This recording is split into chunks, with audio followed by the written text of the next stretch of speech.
Hello, and welcome to the Rise and Grind podcast. My name is Drew. I'm your host, and this is officially episode 1 of the podcast. If you have been looking for it, you may have seen a test that we did where we tested our mics, the recording software, and how we were uploading everything.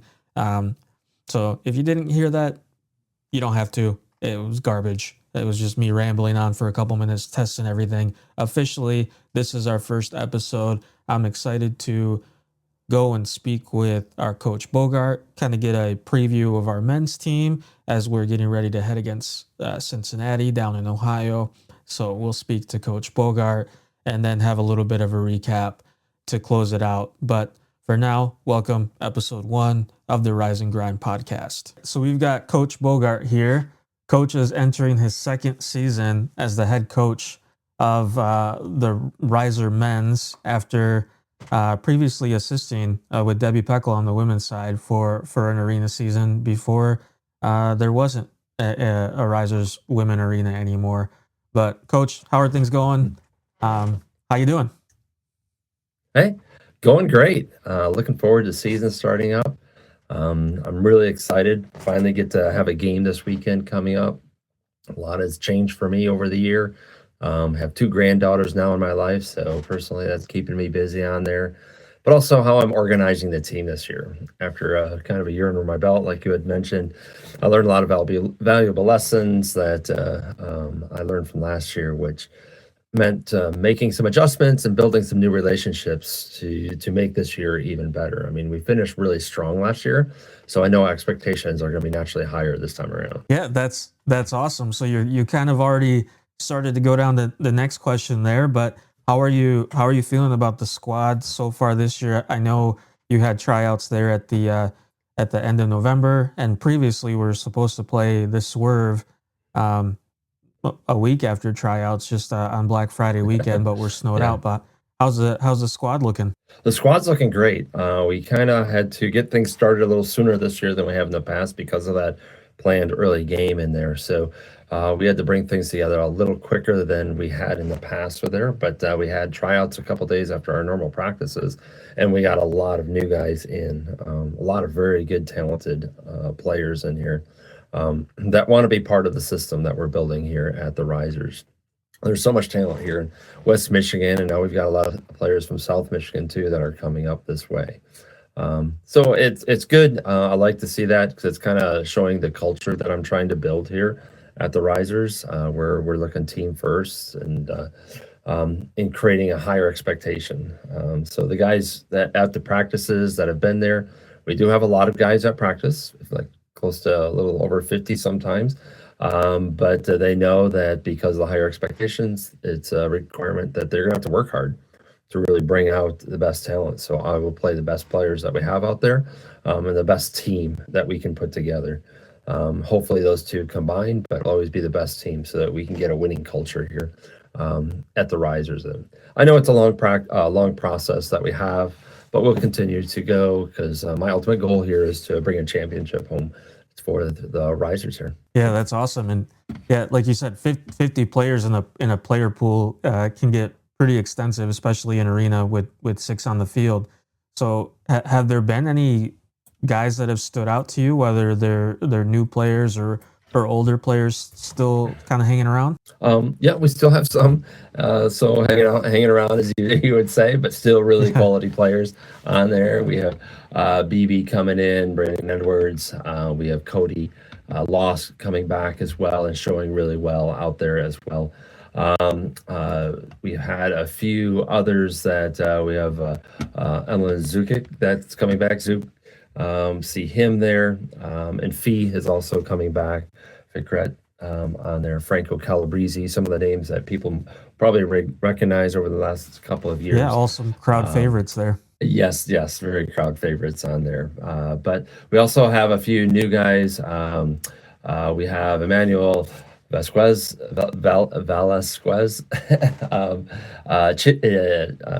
Chile, we call him, on there. Really strong player that's shown out there. That's really come around really well.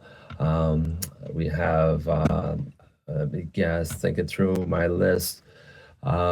We've had Johan Vega, who is actually a player who's played for me for a number of years. So it's a really good one to have, where he already kind of knows the system I want to play. But it's come on really strong this year.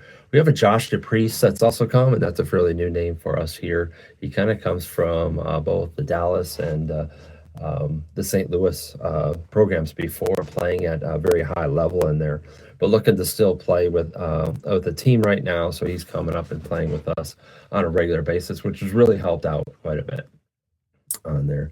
So, well, and we have Coco Miguel Flores coming back, which everybody loves. Moses, other names that people recognize right off the bat as well out there. So yeah, we have a lot of new names coming in. Some that may or may not know them yet, but some of the standbys are also there to help learn. And again, we're building a culture, so we need players who know what's going on already and to be able to combine that together. So I look forward to it. It's going to be a good season.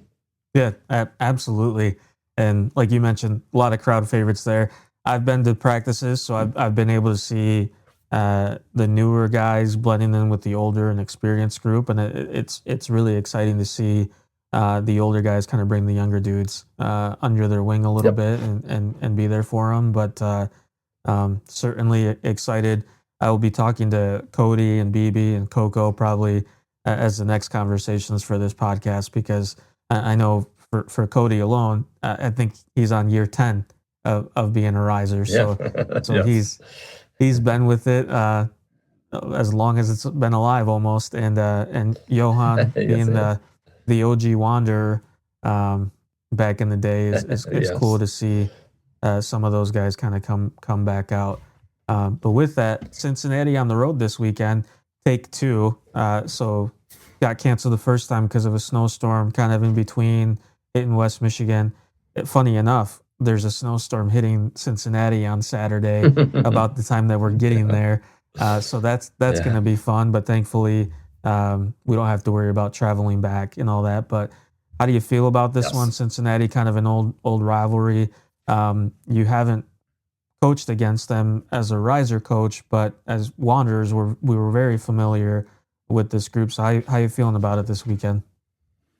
I'm looking forward to it. Finally getting the season start, getting that game under your belt is always, and Craig, their coach there, is a mentor to me. I look up to him. He's always available for me to help me over the past few years, or actually last probably 8 years now on there. So he's kind of helped me develop my coaching style and all that. So you always look forward to playing your mentor in those kinds of games, because he is top notch and really good, and the national coach. So he's learned also throughout the years for that.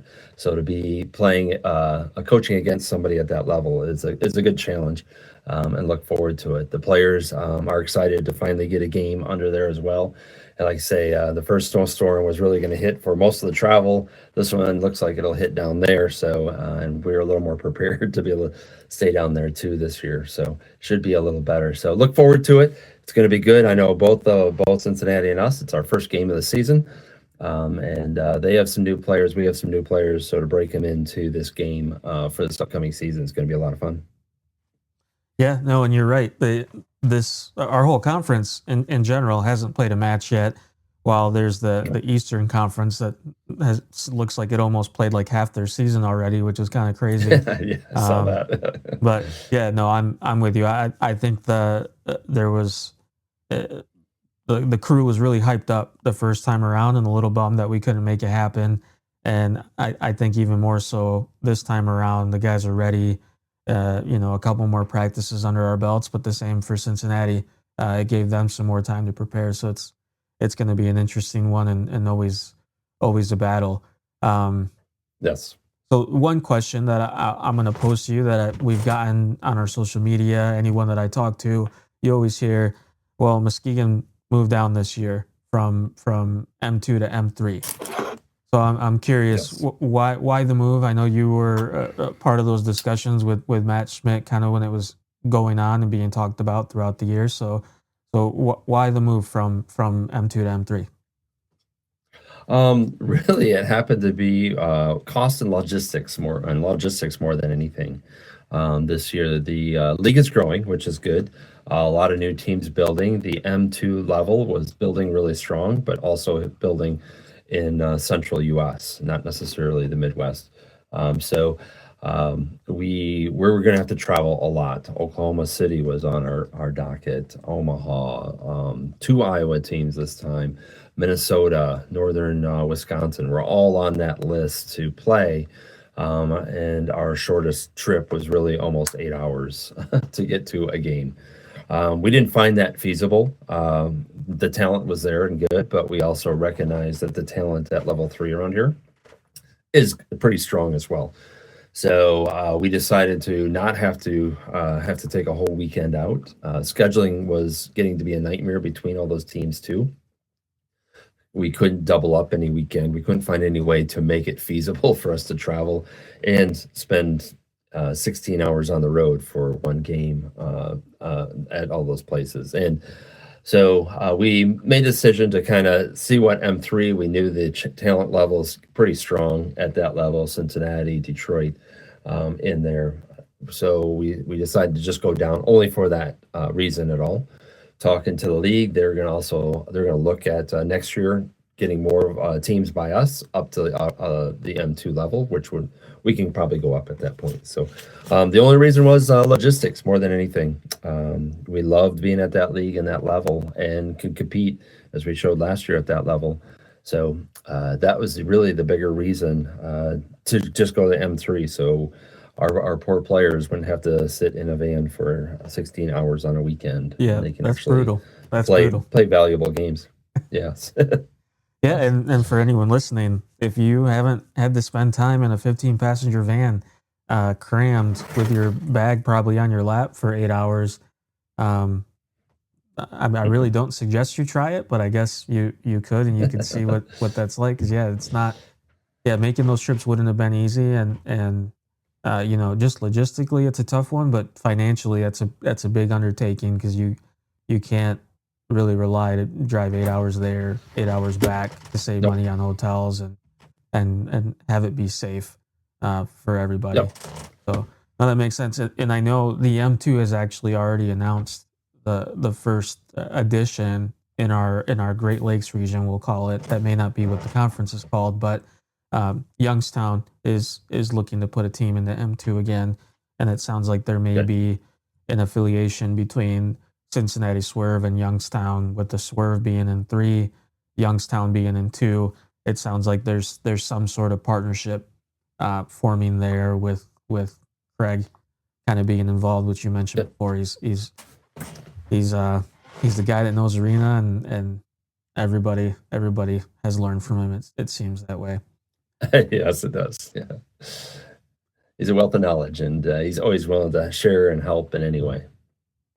Yeah, absolutely. I know even on the business end of things, I've also called him on a handful of times and picked his brain on doing some stuff. So yeah, Craig's awesome, and like you mentioned, he's the mini football head coach or head recruiter. I know he's recruiting more coaches, so I'm not exactly sure what his title is anymore, but I know he's very involved with the national teams.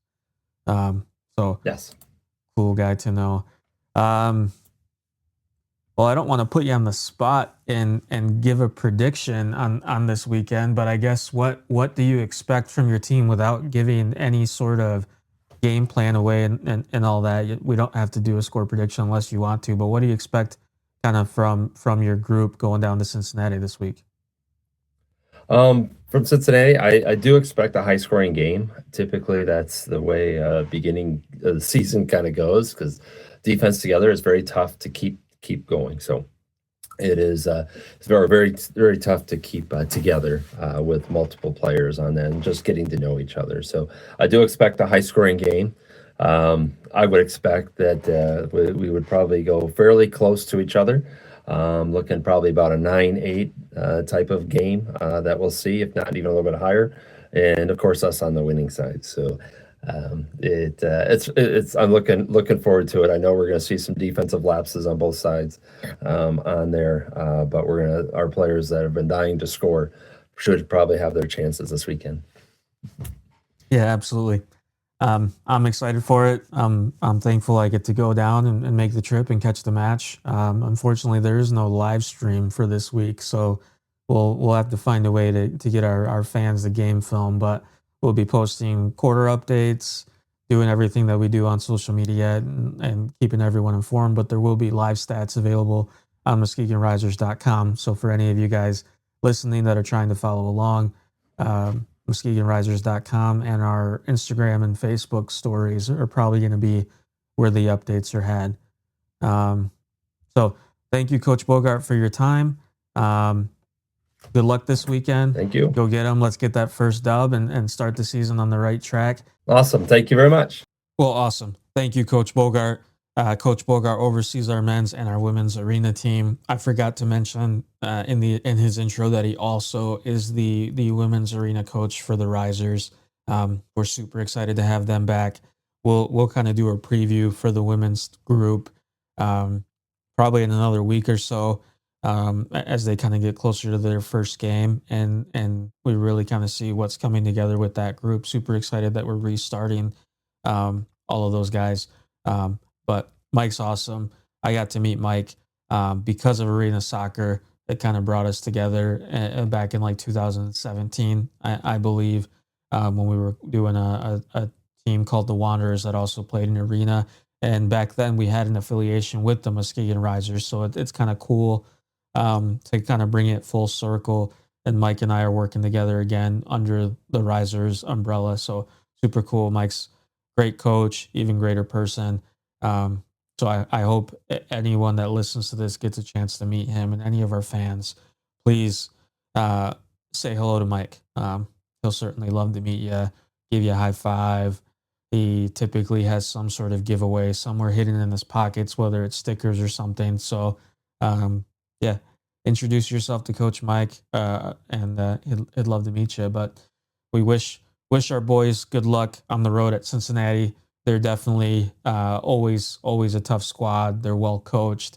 They're just very experienced group down there with Arena Soccer. So we wish them the best of luck tomorrow. There is no stream, so we'll do our best to provide quarter updates.